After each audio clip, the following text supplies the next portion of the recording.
Radio Show avec Broadcast Associés. Les jeudis 2 et vendredi 3 juin 2022. L'interview sur Connect en Air. De retour ici sur le plateau Broadcast Associé du Paris Radio Show avec Alain Carré, son invité. Christophe Mercier, bonjour. Bonjour. Vous êtes le fondateur de Vosges FM et Oxygène, deux radios. Oui. Une radio qui émet sur Melun, Oxygène. Toute la Seine-et-Marne. Quasiment toute la Seine-et-Marne. Toute la Seine-et-Marne, oui. Et Vosges FM. On aimerait bien quasiment toutes les Vosges. Vous aimeriez bien toutes les Vosges et vous participez dans quelques instants à une conférence. Oui. Dont le thème est comment financer sa radio associative. C'est une question intéressante, même en 2022. Tout à fait, encore plus en 2022. Et encore plus en 2022 parce que visiblement il y a pas mal de débats autour de ça. Il y a beaucoup de débats parce qu'aujourd'hui les radios associatives sont devant un choix qui consiste à dire soit je reste dans le modèle entre guillemets à l'ancienne qui est totalement respectable d'aller chercher l'essentiel de ses financements au fonds de soutien à travers les deux subventions de fonctionnement et de subventions sélectives. Et donc puis ce fonds de soutien, il est à hauteur de 40 000 euros par an, c'est ça ? Le maximum effectivement pour le fonctionnement c'est 40 000 euros et alors la sélective, nous on la demande pas, donc je ne saurais pas vous dire, je crois que c'est aux alentours pour les plus grosses radios qui en bénéficient aux alentours de 20 à 25 000 euros pour la partie sélective. Donc vous avez ce c'est quoi la différence entre les deux ? En fait, l'une des subventions est une subvention qui vous aide au fonctionnement, les salaires, l'électricité, le loyer de l'émetteur. L'autre subvention est basée sur votre capacité à remplir votre mission sociale de proximité. Donc vous devez produire des pièces qui prouvent que vous faites bien votre travail tout au long de l'année. Mais alors, vous êtes dans un cas un petit peu particulier parce que vous êtes une radio de catégorie A et vous me disiez tout à l'heure, on a 18 salariés. Ouais. Toutes les radios associatives ne sont pas dans cette configuration-là. Non, parce que nous, on a fait justement le choix de l'autre modèle économique, celui de créer un écosystème autour de nos radios, en respectant le cahier des charges à la fois fixé par le CSA, notamment la limite de pub de 20%, et puis le cahier des charges fixé par le ministère de la Culture pour continuer à être éligible à ce fonds de soutien. Mais par contre, on a fait ce choix de cet écosystème parce que on met l'auditeur au centre de nos préoccupations et la qualité du programme et l'audience qu'on nous donne par l'Institut Médiamétrie. Je suis une radio associative mais je travaille avec Médiamétrie pour voir quelles sont mes audiences parce que c'est cette audience-là qui va me servir à aller chercher du financement ailleurs qu'au fonds de soutien, c'est-à-dire du financement avec des acteurs locaux. Et quand vous allez voir des acteurs locaux, elle est finie la belle époque il y a 20 ans où vous alliez le voir le maire en disant je suis un peu ric-rac, il n'y aurait pas 5 000 ou 10 000 euros qui traînent. C'est terminé. Ça fait longtemps que c'est terminé. Nous, on n'a jamais utilisé ça. On a toujours dit aux élus, écoutez, on vous propose des prestations, vous voulez nous faire bosser, prenez une déloc sur la foire du coin, prenez du public reportage sur telle installation municipale. Ce qui permet de faire entrer des revenus bien sûr, des prestations en plus, bien sûr. On peut parler de votre chiffre d'affaires parce que c'est quelque chose de non, c'est pas tabou, c'est public.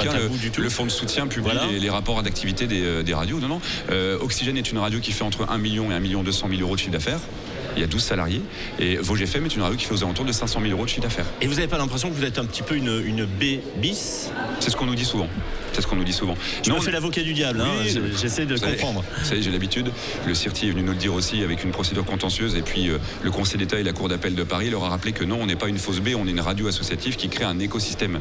Ce sont des débats qui ont été dernièrement tranchés par la justice, la plus haute juridiction française qu'est le Conseil d'État et dernièrement par la Cour d'appel de Paris puisque le CIRTI contestait nos renouvellements de fréquences dans la catégorie A. La Cour d'appel leur a expliqué qu'il pouvait y avoir beaucoup de catégories A. À partir du moment où on respecte son seuil de publicité à l'antenne, les ressources que vous tirez des autres activités de votre radio, il n'y a aucun souci, on peut continuer dans une catégorie A sans aucun problème. Et visiblement, oui, en plus vous êtes vraiment sensible à un écosystème un peu particulier. Vous m'expliquiez tout à l'heure que dans vos programmes, vous aviez de vraies missions, bien sûr, de vraies missions qu'on peut qualifier j'allais dire de service public.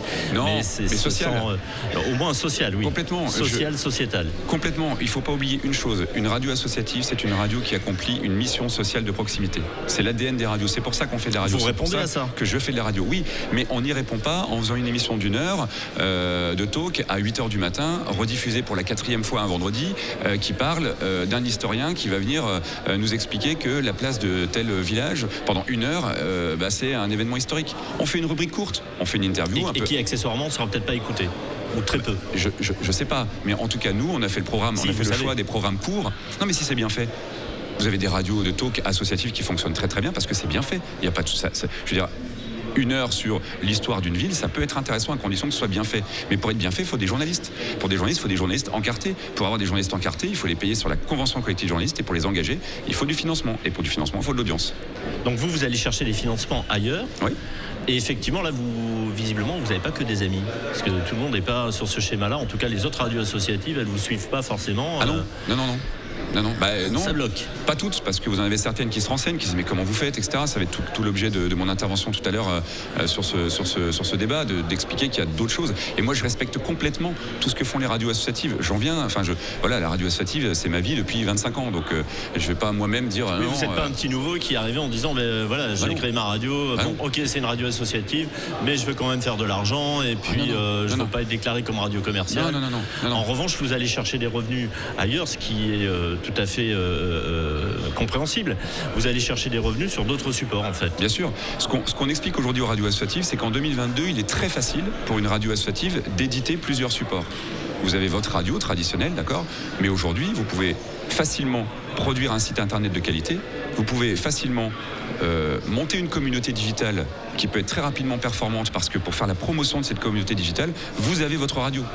Enfin, je veux dire, aujourd'hui, la page Facebook de Vosges FM, on a 3 fréquences dans les Vosges, c'est 80 000 membres. C'est la première page Facebook du Grand Est en radio. Ça génère du chiffre d'affaires, une page Facebook avec 80 000 membres. Bien sûr. Comment ? Comment ? Parce que quand vous faites par exemple une opération avec un partenaire local qui vient vous dire voilà, moi ma spécialité, je vends des fenêtres. Ok, je suis Triba, je vends des fenêtres. Ok, qu'est-ce que vous pouvez me proposer ? Parce que j'ai mes portes ouvertes dans 2 semaines. On va dire écoutez, c'est simple, nous on a plusieurs supports. On fait de l'encart sur notre site internet spécialisé dans l'info locale, on peut vous vendre de l'encart. On fait des opérations digitales où les marques sont mises en avant avec des partages, un système de jeu, vous mettez une dotation sympa et vous allez bénéficier de notre communauté pour annoncer vos portes ouvertes. Et puis on va vous vendre un petit peu de radio parce que faut faire du spot à la radio. Et ce qui va nous rapporter le plus, c'est pas la radio. Du coup, c'est pas nos 20%.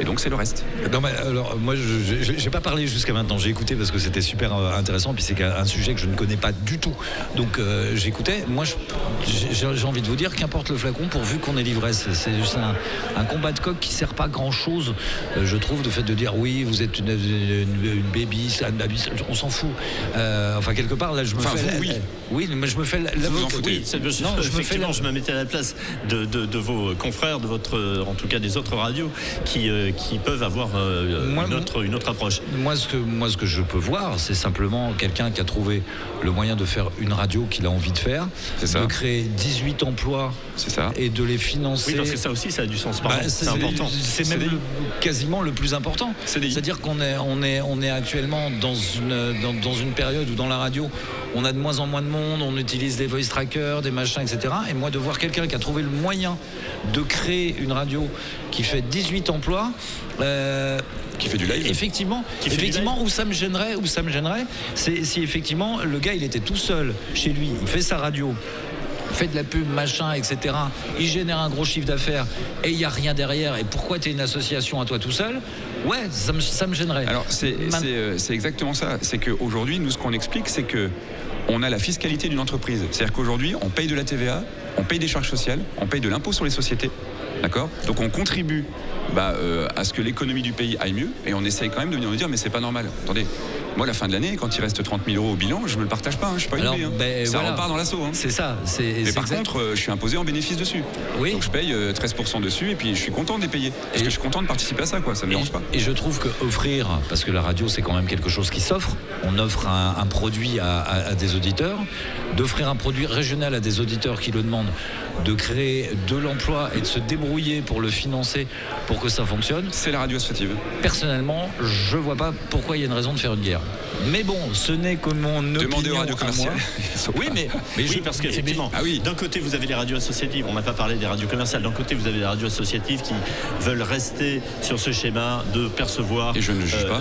Bien sûr, on va pas juger du tout, mais de percevoir donc des revenus d'État, net de l'État. 100%, oui. 100%. À 80% de leur budget, on va dire. Et effectivement, à côté de proposer du programme qui sera plus ou moins écouté, plus ou moins professionnel, ça fait partie aussi de la libération des ondes. Pardon, Sévan, Mais à côté de ça, surtout, il y a ce marché, donc il y a les radios de catégorie B qui, elles, commencent à vous regarder d'un mauvais œil parce qu'elles se disent, attention, vous êtes en train de venir marcher sur nos plates-bandes. Ah oui, parce que Triba va communiquer sur une radio de catégorie D.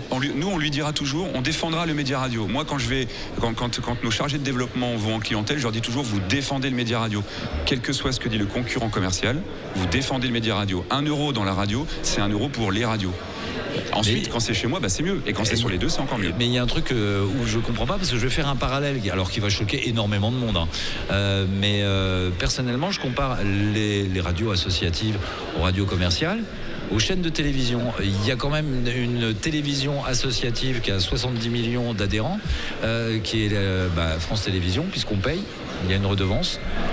Et qui a le droit de faire de la publicité. La redevance tout à l'heure. Eh ben oui, il y a de la publicité. Ils ont le droit de faire de la publicité. D'autant que visiblement la redevance ça va être supprimée, ce qui n'empêchera pas bien évidemment au service public de continuer à percevoir des financements de l'État, mais sous une forme différente. Et d'un autre côté, il y a les radios, il y a les télés commerciales privées. Le marché publicitaire, je ne sais pas si ça a fait l'objet de conférences, mais le marché publicitaire va forcément bouger. Aujourd'hui, parce que de toute façon, il évolue en permanence. Parce que je caricature un petit peu, mais on est un petit peu dans la même chose. D'un côté, il y a une radio une télévision qui reçoit des subventions qui lui permet de fonctionner, mais elle a quand même droit à la publicité et de trouver des moyens de faire ses programmes. C'est un petit peu la même chose. Oui, sauf que la proportion de subventions, nous, on fait en sorte qu'elle soit la plus petite possible. On ne veut pas dépendre des subventions parce que si demain un nouveau gouvernement arrive et dit voilà, écoutez, il n'y a plus de subventions. 32 millions d'euros pour le fonds de soutien pour des radios associatives qui font en audience cumulée 1,7% au niveau national, c'est peut-être un peu trop. On va au moins couper en deux. Mais ce jour-là, elles font quoi toutes les radios qui ont 80% de fonds de soutien dans leur budget? Nous, ça sera plus compliqué, mais on s'en sortira. On sera encore là. Christophe merci. Je rappelle que vous êtes le président fondateur de Vosges FM et d'Oxygène. Tout à fait. Merci à vous d'être venu ce matin. Paris Radio Show. Audio, musique, podcast.